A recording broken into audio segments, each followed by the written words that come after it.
Hello दोस्तों, तो अपने ज्योग्राफी के प्रीमिक्स की शुरुआत करते हैं। पहला क्वेश्चन है, आपको बताना है आइसोथर्म्स से एसोसिएटेड करेक्ट स्टेटमेंट क्या है। तो पहला ऑप्शन क्या कहता है, जब भी आइसोथर्म्स क्लोजली स्पेस्ड होंगे ये इंडिकेट करेगा कि चेंज ऑफ टेम्परेचर क्या है, रैपिड। और दूसरा ऑप्शन क्या कहता है, जनरली जो है आइसोथर्म्स स्ट्रेट होते हैं, लेकिन जब भी junctions of continent and ocean होंगे आइसोथर्म्स क्या हो जाएंगे, बेंट हो जाएंगे। तो आपका एनसीईआरटी बेस्ड क्वेश्चन है ये। एनसीईआरटी में आपके बहुत सारे मैप्स हैं आइसोथर्म्स से एसोसिएटेड, तो वहां से एक क्वेश्चन मैंने लिया है। तो 2 मिनट के लिए पॉज कीजिए, सोचिए आपने आइसोथर्म्स के बारे में क्या पढ़ा है और आपका आंसर यहाँ पे क्या है। Both 1 and 2 are correct. तो आइसोथर्म्स बेसिकली होते क्या है, ऐसी लाइंस है मैप पे जो ऐसे पॉइंट्स को कनेक्ट करती हैं जिनका ऑन एन एवरेज टेम्परेचर जो है सेम रहता है। फॉर एग्जाम्पल, अगर आप मान लो कि this is your world, right, world का मैप है, तो अगर आपको लगता है इन 3 पॉइंट्स का टेम्परेचर सेम है, तो जो लाइन इन तीनों पॉइंट्स को ज्वाइन करेगी वो क्या कहलाएगी, आइसोथर्म। अब जरूरी तो नहीं है पॉइंट्स एक लाइन में ही हो, पॉइंट्स ऐसे 3 पॉइंट्स भी हो सकते हैं जिनका टेम्परेचर सेम है, तो लाइन जो कनेक्ट करेगी इन 3 टेम्परेचर्स को वो जो है आपकी आइसोथर्म कहलाएगी। तो line can be straight, line can be bent depending upon कि कहां कहां का टेम्परेचर सिमिलर है। ठीक है, तो अब देखते हैं आपके 2 ऑप्शंस क्या थे। पहला ऑप्शन आपका क्या कह रहा था कि जनरली स्ट्रेट होती हैं लाइंस, बट जब भी जंक्शंस ऑफ कॉन्टिनेंट ओशन पे जाएंगी लाइन बेंट हो जाती है। कहने का मतलब क्या है कि हमें यूजुअली क्या लगता है, जो टेम्परेचर यहाँ है वही टेम्परेचर यहाँ भी होना चाहिए, राइट। तो ये लाइन स्ट्रेट होनी चाहिए, लेकिन ऐसा होता नहीं। जब भी आपकी ये लाइंस कॉन्टिनेंट से ओशन की तरफ जाती है, राइट, अगर आप देखो ये एक पॉइंट है जो कि जंक्शन है कॉन्टिनेंट और ओशन का, तो लाइन हमेशा बेंट हो जाएगी। सिमिलरली आप यहां भी देखो, कॉन्टिनेंट टू ओशन आप गए, बेंट हो गए। ऐसा क्यों हुआ, क्योंकि लैंड और वाटर की प्रॉपर्टीज में होता है डिफरेंस। तो दोनों ही जो है सिमिलर कंडीशंस पे सिमिलर एक्ट नहीं करेंगे। फॉर एग्जांपल, मैंने आपको कई बार बताया है, आप एक लाइन याद रखिए, लैंड इज लिबरल, यानी कि लैंड बहुत ही लिबरल है, इजी गोइंग है, जितनी जल्दी हीट होती है उतनी ही जल्दी कूल होती है। लेकिन वाटर के लिए ऐसा नहीं होता, वाटर की प्रॉपर्टीज अलग है। इसीलिए कभी भी ऐसा नहीं होता कि अगर यहां पर सेम टेम्परेचर है तो ये लाइन स्ट्रेट हो, हमेशा ही बेंट होगी। देखो यहाँ पे लाइन बेंट हो रही है, अगेन लाइन बेंट हो रही है। लाइन स्ट्रेट क्यों नहीं होगी, सेम टेम्परेचर क्यों नहीं होगा, बिकॉज दोनों की प्रॉपर्टीज में ही अलग है। तो जब भी आपका कॉन्टिनेंट और ओशन के जंक्शन पे बात आएगी, लाइन हमेशा क्या हो जाएगी, बेंट। अगेन देखो, कॉन्टिनेंट और ओशन के जंक्शन पे लाइन होगी बेंट, सीधी नहीं आई। क्यों, बिकॉज सेम टेम्परेचर नहीं होगा। क्यों, क्योंकि दोनों की प्रॉपर्टीज में बहुत ही ज्यादा डिफरेंस होता है, पहली चीज। ठीक है जी, तो अब आपको लाइन बेंट होने का रीजन समझ में आ गया। दूसरा ऑप्शन क्या कह रहा था कि जब भी आइसोथर्म्स क्लोजली स्पेस्ड होंगे वो इंडिकेट करेगा रैपिड चेंज ऑफ टेम्परेचर। इसका मतलब क्या है, देखो सिंपल है, अगर मैं आपको मैप के हिसाब से समझाऊं, आइसोथर्म्स वो लाइंस हैं जो सेम टेम्परेचर को कनेक्ट कर रही है ना। मान लो 10 डिग्री वाली लाइन यहाँ थी, फिर 20 डिग्री वाली लाइन और जल्दी आ गई, फिर थोड़ी ही देर में 30 डिग्री वाली लाइन आ गई, फिर थोड़ी देर में 40 डिग्री वाली लाइन आ गई, राइट। एक कंडीशन तो ये बन सकती है। दूसरी कंडीशन क्या बनेगी, 10 डिग्री वाली लाइन यहाँ आ गई, उसकी काफी देर बाद 20 डिग्री वाली लाइन आई। अब स्पेसिंग देख रहे हो, this is widely spaced and यहाँ पे देखो बहुत ही क्लोजली स्पेस्ड है, यानी क्लोजली स्पेस्ड में क्या हो रहा है, टेम्परेचर रैपिडली बदल रहा है, राइट। इसीलिए देखो थोड़ी थोड़ी देर में ही नए टेम्परेचर वाली लाइंस आ जाती हैं। लेकिन जब वाइडली स्पेस्ड होगा, इसका मतलब है रेट ऑफ टेम्परेचर क्या है, स्लो है। तो वही तो वो कह रहा है कि जब भी आइसोथर्म्स क्लोजली स्पेस्ड होंगे, इसका मतलब क्या है, रैपिड चेंज ऑफ टेम्परेचर हो रहा है। ठीक है जी, तो 2 चीजें आपने क्या पढ़ी है। पहली चीज आपने पढ़ी है अबाउट कि जब भी जंक्शन होगा ऑफ कॉन्टिनेंट एंड ओशंस, वहां पे हमेशा आइसोथर्म्स क्या करेंगे, बेंड हो जाएंगे। और दूसरी प्रॉपर्टी आपने क्या पढ़ी, इनकी स्पेसिंग के बेसिस पे, कि जितना ही क्लोजली स्पेस्ड होंगे उतना ही जो है चेंज ऑफ टेम्परेचर क्या होगा, रैपिड। मैं आपको मैप में भी दिखाती हूँ, देखो यही कितनी छोटी छोटी स्पेसिंग पे नई नई लाइंस आ गई, इसका मतलब है दे आर क्लोजली स्पेस्ड और rate of change of temperature क्या है, बहुत ही रैपिड है। लेकिन सदर्न हेमिस्फीयर में अगर आप देखो तो ये लाइंस बहुत देर बाद आ रही हैं, इसका मतलब है वाइडली स्पेस्ड है, इनका रेट ऑफ टेम्परेचर क्या है, स्लो है। ठीक है, rate of change of temperature जो है वो क्या है, स्लो है। ठीक है जी, याद रहेंगे दोनों पॉइंट्स। चलिए अगले सवाल पे आते हैं। अगला सवाल in context of coral reefs है।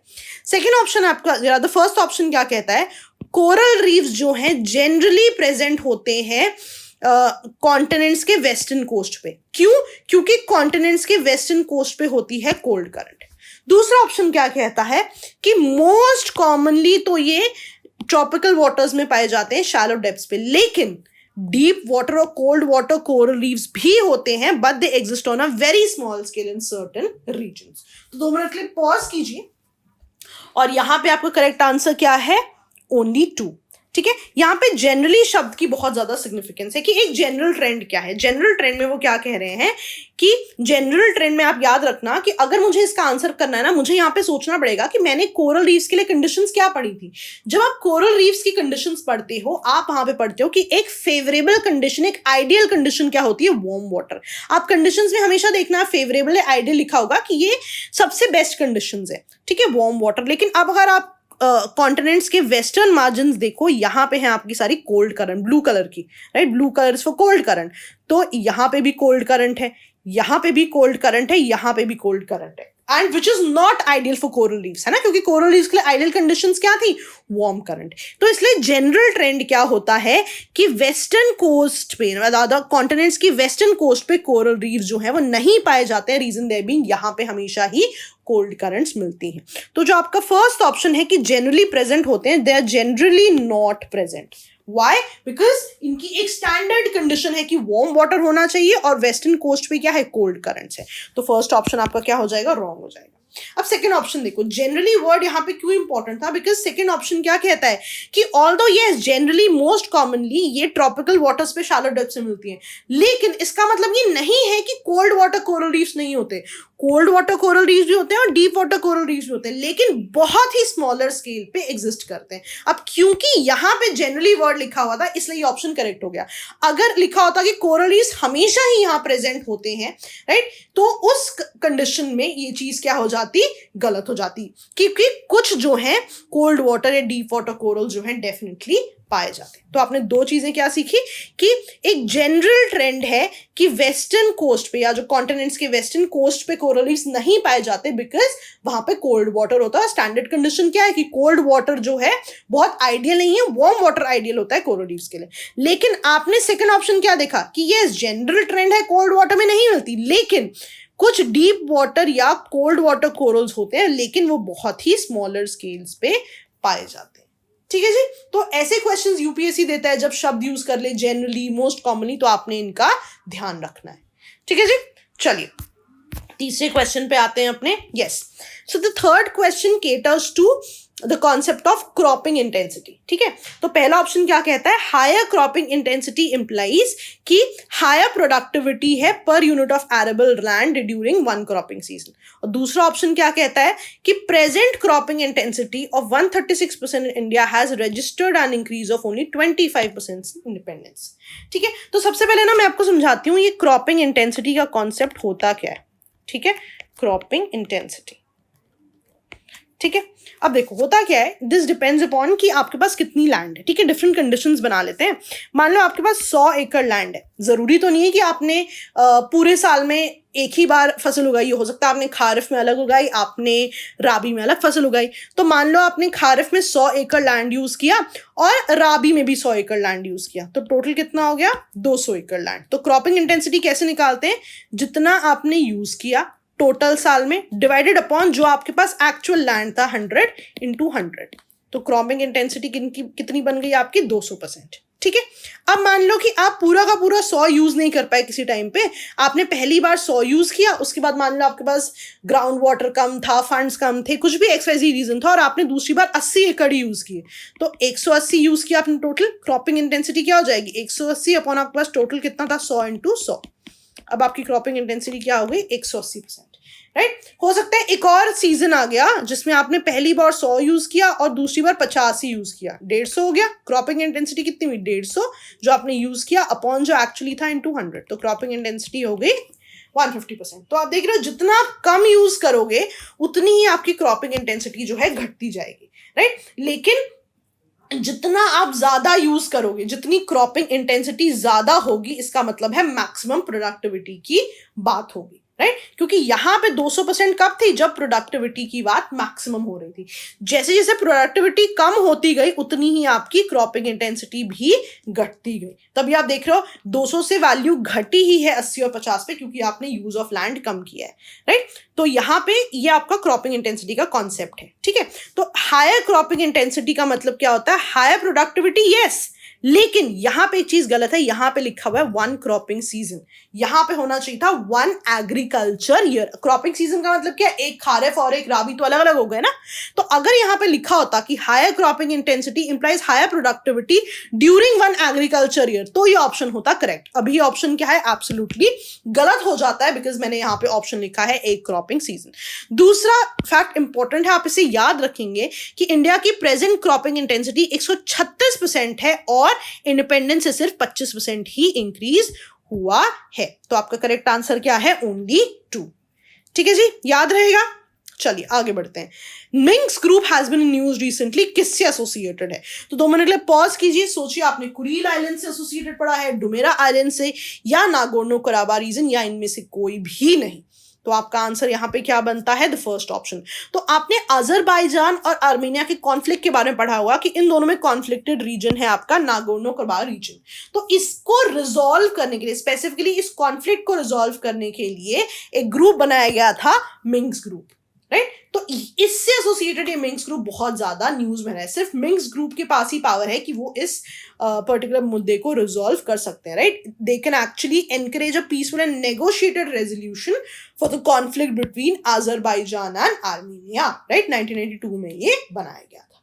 ठीक है जी, तो this could be an easy question, ये आप गलत नहीं करेंगे। अगला क्वेश्चन क्या है, कुछ आइलैंड्स हैं या कुछ पोर्ट्स हैं जो न्यूज में थे, आपने इनकरेक्ट बताना है। पहला क्या है, प्राटस आइलैंड साउथ चाइना सी, बंदरेजास किरान, पोर्ट सैद सुएज कनाल, मानुस आइलैंड्स अटलांटिक ओशन। तो आपने इनकरेक्ट बताना है, आपका इनकरेक्ट वाला है डी ऑप्शन। ठीक है, मानुस आइलैंड्स जो है आपके पैसिफिक ओशन में पाए जाते हैं। ठीक है, अगर मैं आपको बताऊं, जो प्राटस आइलैंड्स हैं या जोंगशा आइलैंड्स हैं, ये साउथ चाइना सी में है। ठीक है, तो ऐसा कहा जा रहा है, ऐसे बहुत सारे वाइट पेपर्स आए हैं जिनसे कहा जा रहा है कि ये आइलैंड्स जो हैं ये भी इशू बन सकते हैं, like other islands of South China Sea जो कि कॉन्फ्लिक्टेड है, राइट। सो ये नया फ्लैश पॉइंट माना जा रहा है साउथ चाइना सी में, ऑल्दो चाइना ने बहुत डायरेक्टली आके ये चीज नहीं कही है, but a lot of white papers and experts have been saying कि प्राटस आइलैंड भी एक नया सिग्निफिकेंट फ्लैश पॉइंट हो सकता है in the conflict of South China Sea. ठीक है, कैसे क्या, ओनली जैसे न्यूज आर्टिकल्स आएंगे और तभी हमें पता लगेगा, बट फिलहाल क्योंकि आइलैंड्स न्यूज में थे, आपको नाम इनका पता होना चाहिए और कौन से सी से एसोसिएटेड है। दूसरा जो है आपका, ये एक पर्टिकुलर पोर्ट है जो न्यूज में है। ठीक है, अगर आप यहाँ क्वेश्चन में देखोगे, मैंने यहाँ पे टर्म पोर्ट यूज नहीं की हुई, तो ऐसा हो सकता है कि टर्म्स यूज ना हो सकता है इसी जगह किसी ट्राइब का नाम दे दिया हो और उसके साथ उसके रीजन दे दिया हो। तो ये भी आपने याद रखना है कि मिक्सिंग ऑफ क्वेश्चंस भी हो सकती है। तो बंदरेजस जो आपका पोर्ट है, ये चाबहार पोर्ट से एसोसिएटेड बहुत ही इंपॉर्टेंट स्ट्रेटेजिक पोर्ट है जो आपको पता होना चाहिए। तीसरा जो है, सुएज कनाल बहुत ज्यादा न्यूज में रही है because of the recent crisis जो यहाँ पे शिप फंस गई थी। तो सुएज कनाल की शुरुआत जो है पोर्ट सेड से होती है, राइट। सो सुएज कनाल की क्योंकि शुरुआत पोर्ट सेड से होती है, इसलिए port said was in news. The last thing which was in news is मानुस आइलैंड। मानुस आइलैंड जो है, ये जो आइलैंड है आपका, यहाँ पे ऑस्ट्रेलिया और यूएस मिल के कुछ इंफ्रा प्रोजेक्ट्स चलाने की बात कर रही है, probably a military base is well, right. बनेगा या नहीं बनेगा ये तो समय ही बताएगा, लेकिन एटलीस्ट आपको इनकी लोकेशंस पता होनी चाहिए। ठीक है, तो ऑस्ट्रेलिया से अगर आप इसका रेफरेंस याद रखेंगे तो आपको पैसिफिक ओशन जो है डेफिनेटली याद रहेगा। ठीक है जी, तो आज मेरी यही कोशिश थी कि हम कुछ नए कॉन्सेप्ट सीखें। So I hope I could help you with that. So that will be all from my end दोस्तों। ओके दोस्तों, बाय बाय।